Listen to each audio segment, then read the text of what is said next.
You will never possess a residence like my new husband's, my ex-wife. Mary declared, her smile sharp enough to slice glass. Her new partner, Mark, a man who looked like wealth draped in conceit, chuckled beside her. I offered no reply. Silence is an art, particularly when you possess knowledge they lack.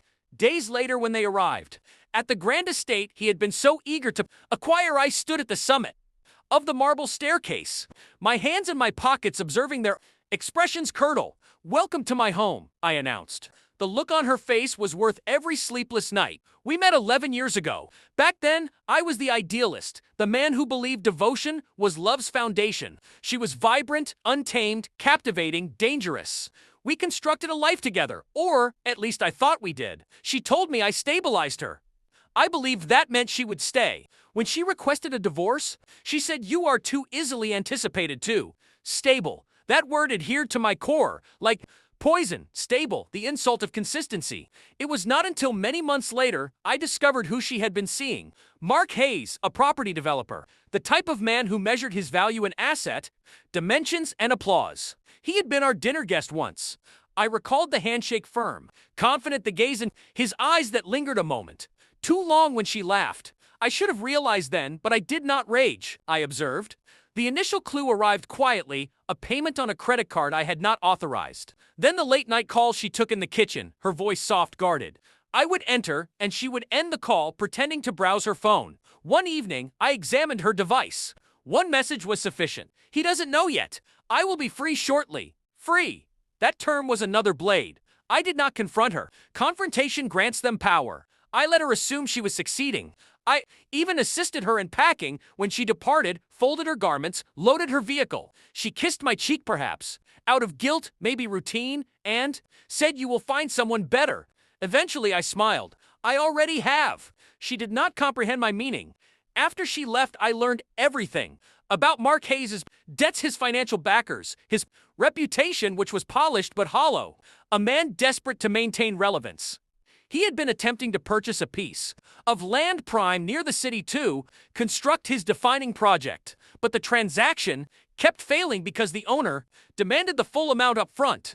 So I acquired it quietly through an investment firm, my company. I invested every measure of patience, every fragment of my broken heart into transforming that land into something extraordinary, a mansion that hinted at power without uttering a single word. I employed the finest designer, the best architects, and when it was complete, I listed it for sale under a fake advertisement just to see who would come inquiring. It did not take long. Mark and my ex scheduled a private viewing. The agent phoned to verify. I informed her I would manage it personally. They arrived precisely on time. She wore the same fragrance she used to, jasmine and deceit. He wore confidence like perfume. When they entered the grand entrance, I remained concealed at first, observed them from the upper level as they admired the lofty ceilings, the marble floors. "This," Mark stated, his voice saturated with possession, "is what genuine accomplishment appears like." Mary nodded. "It is perfect. Imagine entertaining here." I stepped forward, my footsteps echoing across the marble. "You will not have to imagine." She froze. He spun around, confusion morphing into disbelief. "Welcome to my home," I repeated. Her face lost all color. He blinked, processing. "You," he finally whispered, his voice low, disbelieving. "Me." I took my time descending the staircase. "The land, the dwelling, the ownership papers, all mine. But please take your time viewing the rest of the property. I insist." She tried to speak, something between an apology and sheer panic, but I did not allow her. "Funny thing," I continued. "I constructed this place using what I learned from both of you. How to smile while being betrayed. How to invest in silence. How to convert pain into profit." Mark's arrogance fractured first. "You bought the land I desired." "Yes, months before you even knew it was obtainable. I told you I am predictable. I plan in advance." He glanced at her, realizing that the woman beside him had led him directly into my masterpiece. His humiliation, brick by brick.